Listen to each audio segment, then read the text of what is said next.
You might roll your eyes at the idea that a 4-leaf clover could bring you luck.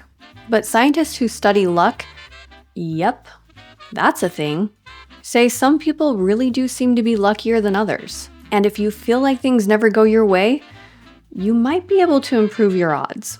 One of the most famous symbols of luck is the 4-leaf clover. But they don't exist because of leprechaun magic. They exist because of a genetic mutation and their environment. 4-leaf clovers also aren't nearly as rare as people think. Instead of being 1 in a million, they're about 1 in 5,000. And some patches get taken over by mutant plants that produce 4-leaf clovers at a much higher rate. Fun fact, the record for most leaves on a single clover is 63. But why do we associate rare events, like finding a 4-leaf clover, with good fortune in the first place? It's because it makes us feel special. We really are simple creatures. When something lucky happens to us, we tend to assume that we're somehow different from all the other unlucky suckers around us. Psychologist Richard Wiseman has spent years studying people who consider themselves consistently lucky or unlucky. He compared how they think, how they perceive the world, and how they behave. To do so, he designed a rather sneaky experiment. Participants were given a newspaper and asked to count the amount of photographs within the paper. Seems simple enough. But early in the paper, printed in large letters, Wiseman included a message. Stop counting. There are 43 photographs in this newspaper. People who consider themselves lucky often noticed the message almost immediately and finished the task in seconds. Those who considered themselves unlucky usually missed the message and spent minutes carefully counting each photograph. Wiseman concluded that lucky people tend to be more relaxed and open to unexpected information instead of becoming hyper-focused on the task. He also found that lucky people are more willing to talk to strangers and try new things, which naturally creates more opportunities. They also tend to expect good things to happen, which makes them more resilient when something goes wrong. So in Wiseman's view, lucky people aren't disproportionately blessed by the universe. They just have habits that increase the odds of good things happening to them. Essentially, they make their own luck, and humans have a long history of trying to make their own luck. I started this video by talking about 4-leaf clovers, but they're far from the only objects that humans have forced their superstitions upon. Some of the classics include rabbit's feet, wishbones, horseshoes, pennies, underwear, and socks.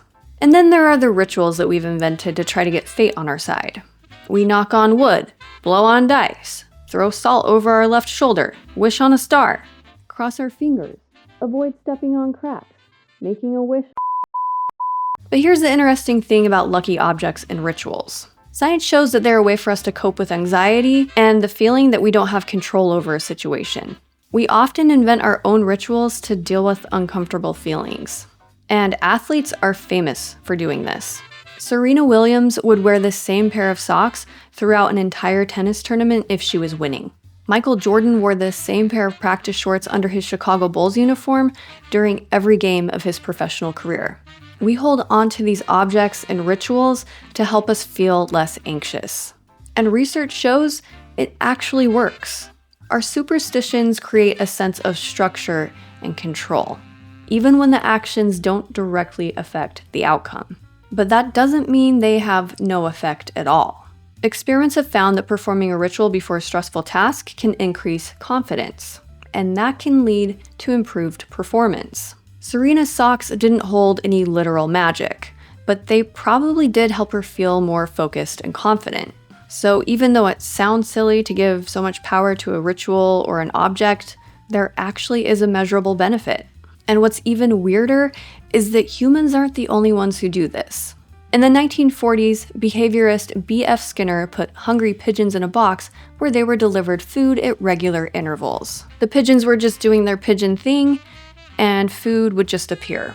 Sometimes the food would show up when the birds were flapping their wings or bobbing their heads. But before long, the pigeons started connecting those movements to the arrival of food. Over time, most birds developed their own kind of ritual. They'd spin in a circle or bob their head a certain way when food would come into view. Skinner argued that this looked a lot like human superstition.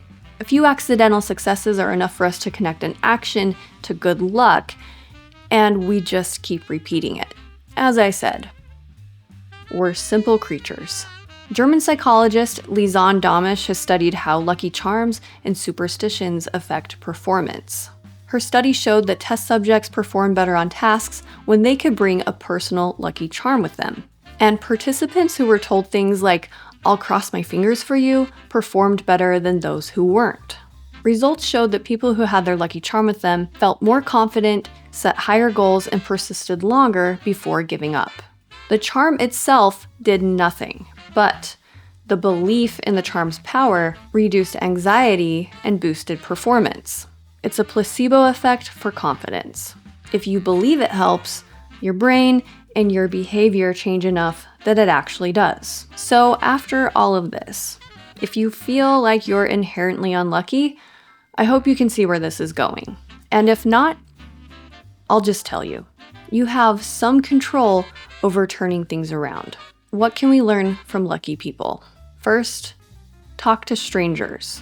As an introvert myself, the thought of striking up a conversation with a complete stranger in the grocery store gives me heart palpitations.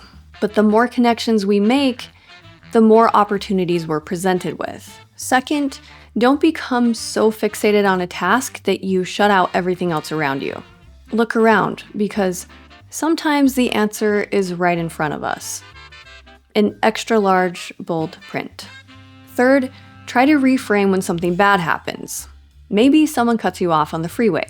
Instead of thinking they're an entitled, unfrosted Pop-Tart, imagine they're having some major GI issues and really need to find a restroom. And even if it's not true, at least it's a funny image. And lastly, maybe come up with a simple ritual or lucky charm of your own to help reduce anxiety and increase focus when you have to deal with a stressful situation. And even if you feel ridiculous doing it, just remember that science says you should keep wearing your lucky underwear.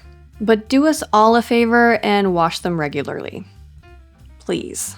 If you're looking for more good news in your life, be sure to check out this video right here. And if you enjoyed this video, please give it a like and consider subscribing so we can ignore all the bad news together.